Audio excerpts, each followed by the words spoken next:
The views and opinions expressed in the following program are those of the participants and do not necessarily reflect those of KSMQ Public Service Media Incorporated or its assigns.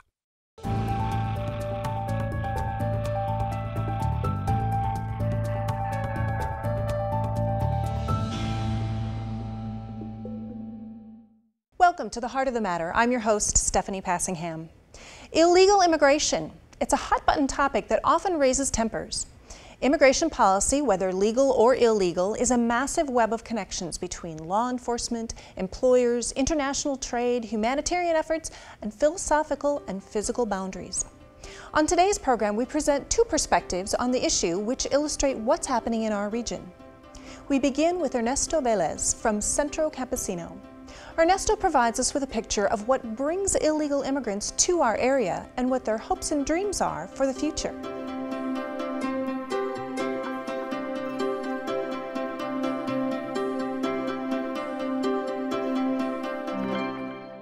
Well, today we're talking about illegal immigration, and a few weeks ago we did a program about legal immigration and learned all about the methods for coming in that regard. But Ernesto, today you're going to help us a little bit with the illegal immigration side and help us understand what that's all about.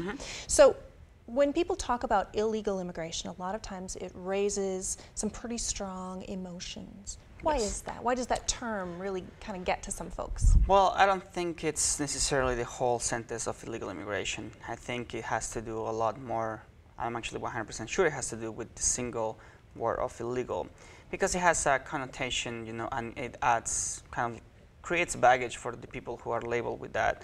And I think it actually has to do with, it's a very biased terminology that has been used for basically political agendas.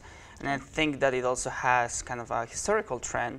I mean, you know, you can start looking at, for example, you know, the difference between saying pioneers and settlers, on the other side saying, you know, illegal immigrants or even aliens, for example. And so it's just a matter of, you know, what's new, what's hot at the time, and how these terms are being used for political advancement.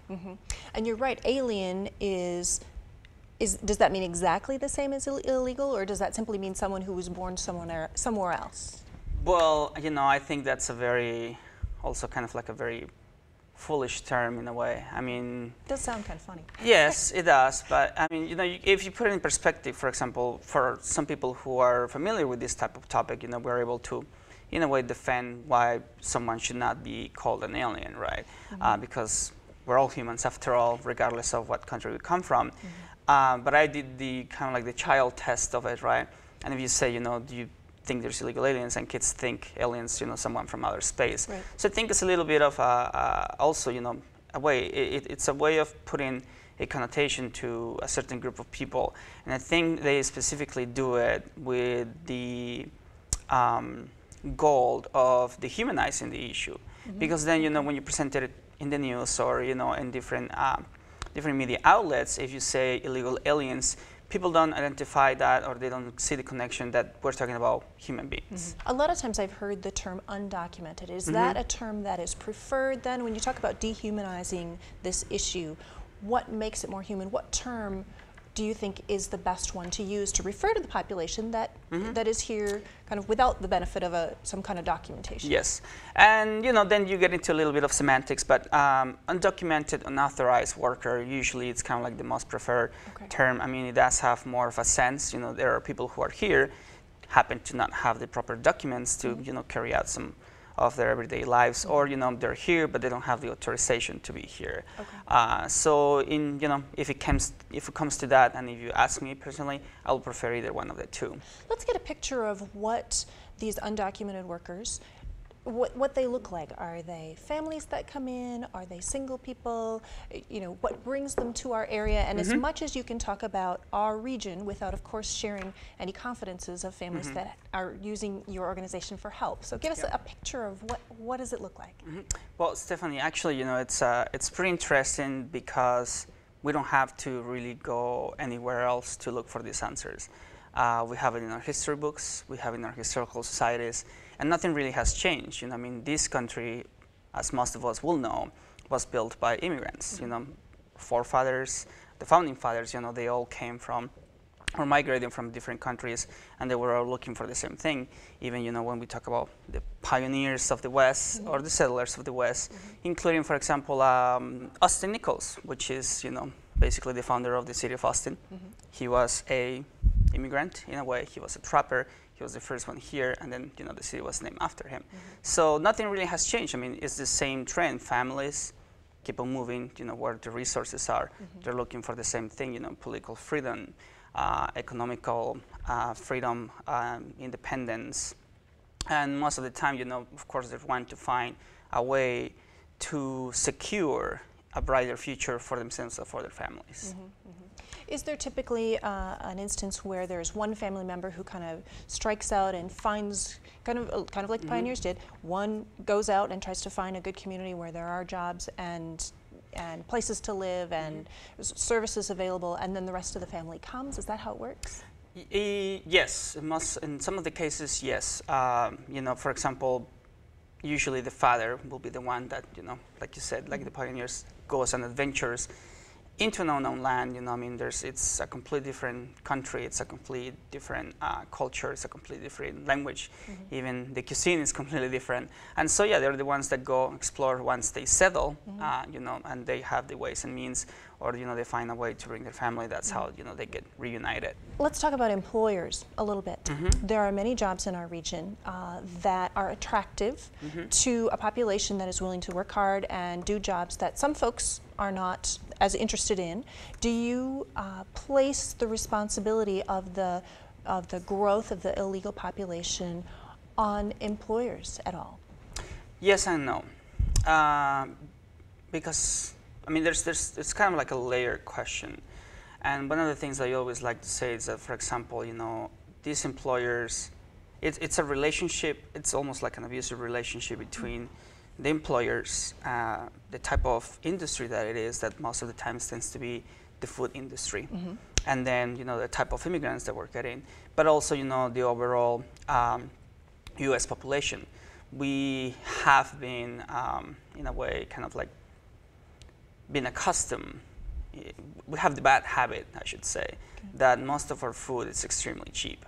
If you compare the rates of, you know, the percentage of income that a US family spends on their food to other, you know, first world countries, it's very, very minimum. And that is because due to these policies, immigration policies, we're able to have and sustain such very cheap labor, and so therefore we can able to sustain, you know, very cheap food. And so the jobs are attracted because once you convert the money from what we earn here, you know, when you send it somewhere else, or when you're, you know, sharing it with somebody else, then it becomes attracted. But it doesn't mean that it's, you know, your dream job. And so in a way, yes, that is one of the reasons why people come, because, you know, an $8 an hour job is better than, you know, a $1 an hour job back home. Right, right, all relative. All right. Let's talk a little bit about, I want to get into the personal side of it a little bit. What are the hopes and dreams that people have shared with you that they look forward to when they come to the United States? It really depends again, but most people, once they are here and have their families here, they all want to stay. You know, they all want to be... So the intent is not to come, be successful, and then go back? I think times have changed. I think those days are over since the 80s. I think that used to be the trend where, you know, it was more of the single male, you know, in their 20s, mid-20s, migrate, work for some years, and go back and, you know, do a business or something like that.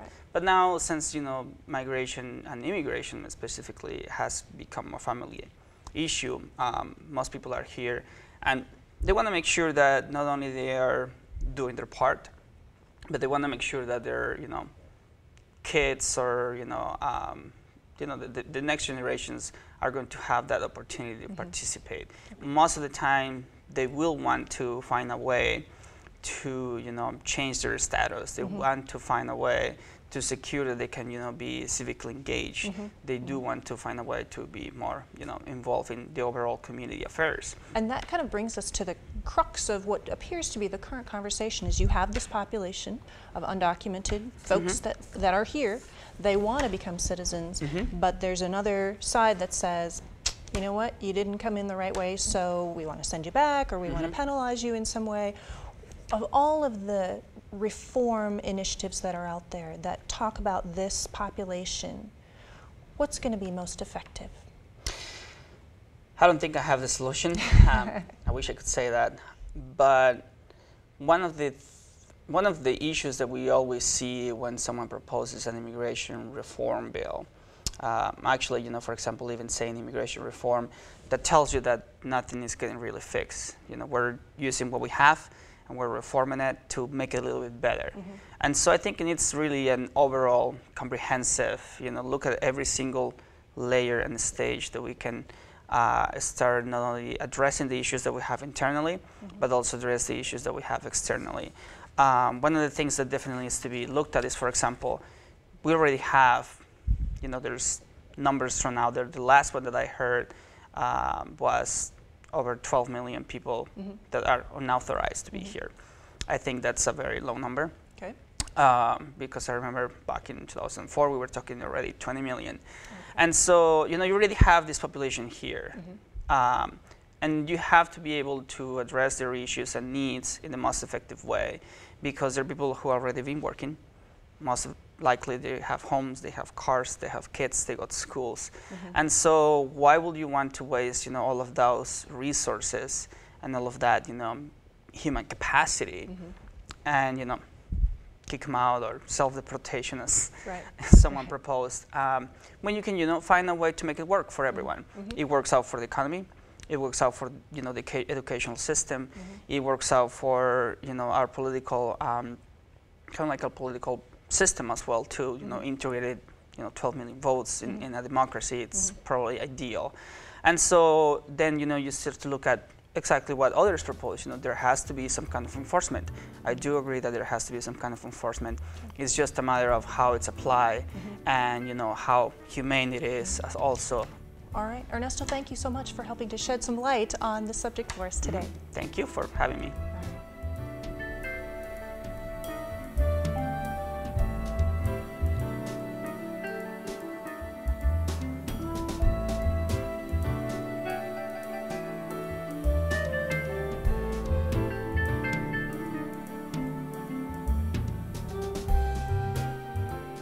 The American dream is a powerful one with which most of us can identify.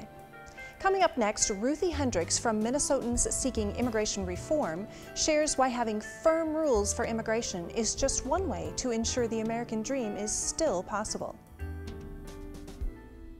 Well, Ruthie, today we're talking about illegal immigration, and I want to get a handle from you on what you think the most important concern or the greatest concern is regarding illegal immigration. Well, first I would like to say that illegal immigration is illegal, and it's that simple. It really is when you get down to the bottom line. As for the issues that address illegal immigration in its severity, there are so many issues, from the environment to education, to health care, to homeland security, to crime and corruption, to the unity of the American dream, the language, the culture, the flag. There's a lot of things on that list, isn't there? Yes, I mean, when you talk about this is not an easy subject. Our safety, our security, and our sovereignty. Yes. And are those the three that you would put at the top of that list when you talk with people that you know or you're engaged in forums where this issue is discussed? If I had to pick the top three, I would say first, national security, the crime and the violence that's associated with illegal immigration, and the rule of law. With national security, our country can only be as secure as our borders and our ports. And we were promised in 1986 with the ICRA amnesty that we would end illegal immigration and secure the border, and it's been empty promises and lies. The crime and violence, we have the violence already. It is present in the United States, and it is escalating. And is that true in our area as well?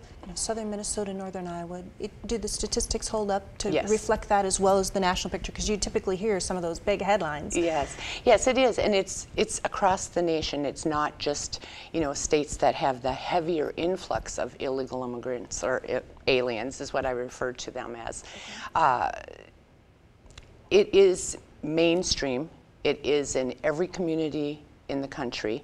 It's just not presented to the people in the mainstream media. And you know, a lot of them do not want to address the issue. You know, with the crime and the violence, as we ignore the border and we ignore what is happening and we ignore the influx of illegal aliens into our country, the violence does escalate. And it's not only, you know, on a national security level, it's not only so much the crime and the violence as it is the human smuggling and the drug cartels and drug trafficking and terrorism. You know, every day we hear from the major networks another article or story on countries that maybe wish the United States ill, or states of sponsors of terrorism. But yet, as they're reporting this, our borders remain unsecured. Crime.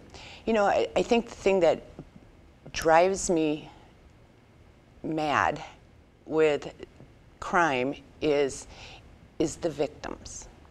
The victims themselves, their family, their friends, the community, those who have been a victim of someone who should not have been in this country to begin with. In the first place. You mentioned that this is not the first time we've had to deal with this particular issue. A number of years ago, there was a kind of an amnesty and said, all right, we'll start again and we will be more diligent. And you said kind of false promises, false hope. We're facing it now. There's a lot of conversation taking place, not only in our local communities, but on the national level.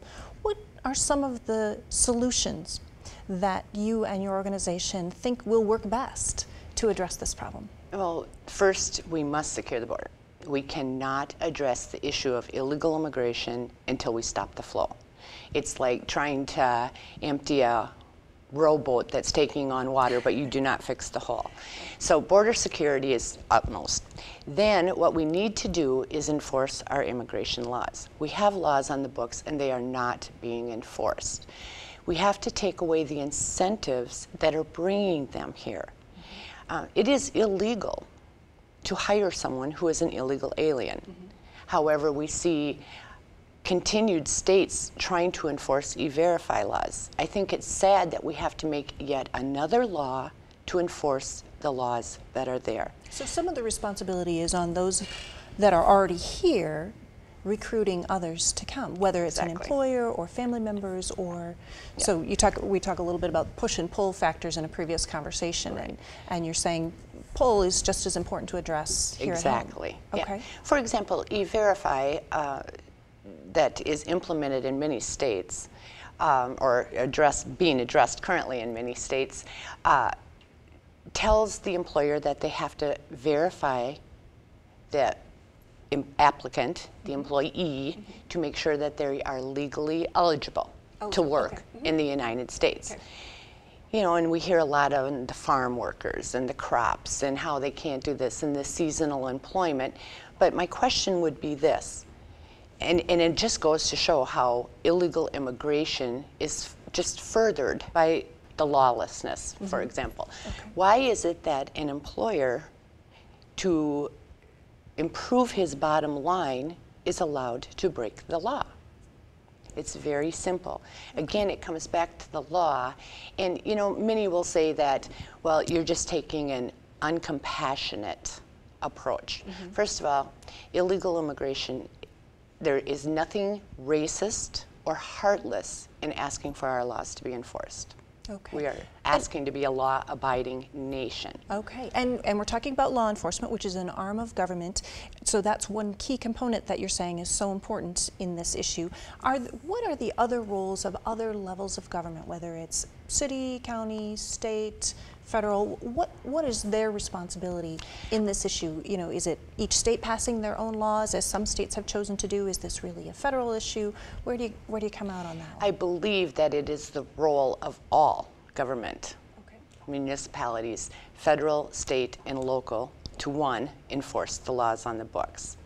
However, that is not what we're seeing at a federal level right now.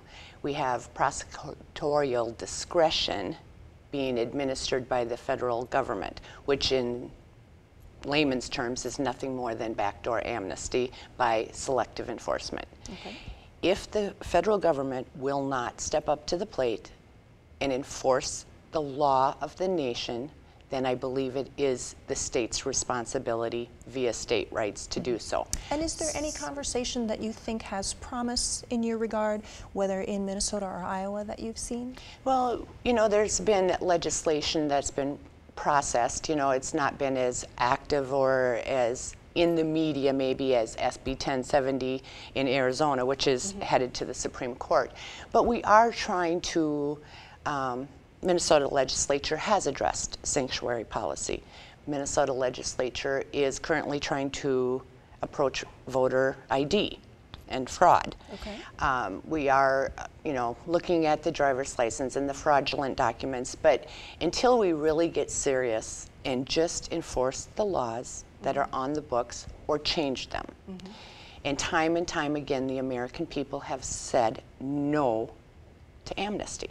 Okay. We are just not going to fall for it once again. We want our laws enforced.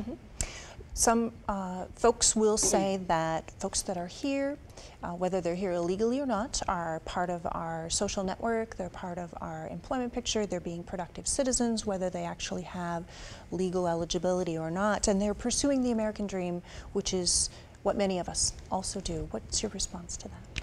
They can seek for, search for, and obtain the American dream, but they can do it legally.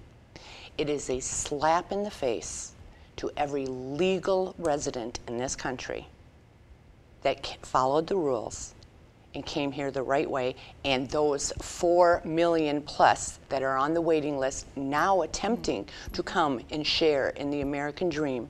It is a slap in the face to every single one of them to say that someone who knowingly, willingly, and with premeditation broke the law, but they get to step in line. Okay. The notion that they get to have some kind of a guest worker program also puts them in front of those that are trying to come and share the American dream. There are so many people around the world that just dream to be here, that would do almost anything to have that dream. Our language, our laws, our culture, our flag, those people that would be willing to come should not be put behind those who broke the law. Anything that you would suggest for reform to make legal immigration easier and more attractive as opposed to coming Well, unauthorized? first of all, we are the most welcoming country on the planet. We are, and that's proven hands down. With the legal immigration, Minzer, I believe in a sensible legal immigration policy, and that is not what we have right now. It is riddled with fraud. It, you know, a visa lottery, for criminy sakes, to win your spot at the attempt to live the American dream because you won a lottery. Even just the name is disrespectful for what this nation wants to do. I think that we do, however, need better screening who's coming in. Again, you cannot secure your nation if you do not know who's in this country. We cannot simply allow masses of people in without knowing who they are. It's a security issue. Marriage fraud visa, religious visas. The visa system, I think, is quite frankly out of control. Okay. We need to get back to what we used to have, where they came. Maybe sponsors would be another good thing, where they're screened so we know who is indeed in our country. You mentioned, you brought up early in our conversation about the compassion on this issue, and that you're not without compassion. And yet often that is an argument used by the other side of, these are people too. They're humans, they have feelings, they have difficult issues. Maybe the place that they came from is war-torn, or they experienced extreme poverty. How do we balance, or what is the appropriate answer to that situation where clearly there is heartbreak on both sides? As for the compassion issue, you know, we hear time and time again, well, the poor illegal alien, and where is your compassion? I prefer to turn it around and ask them, Where is your compassion for the unemployed American, many who are losing their homes, who's an illegal alien is doing that position?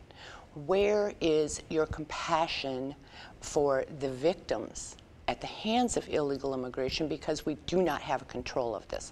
Where is your compassion for our veterans who are living in the streets? It depends on which approach you want to take, quite frankly. For those that feel so strongly for the plight of illegal aliens, there is absolutely nothing stopping them from helping those individuals in their own country. They do not need to live here for them to be able to be helped. Okay, well, thank you for covering some of those important points and letting folks know what they can do if they choose to be active on this issue. Thanks so much, Ruthie, for coming. Thank you very much for having me. Illegal alien, undocumented worker. Whatever term you use, this subject is staring our region right in the eye. The national debate on immigration policy and enforcement is relevant to our area as few other issues are. No doubt it will remain a hot topic for years to come. I'm your host, Stephanie Passingham. Please join us next time on The Heart of the Matter, where we will continue to explore the issues that matter most to you.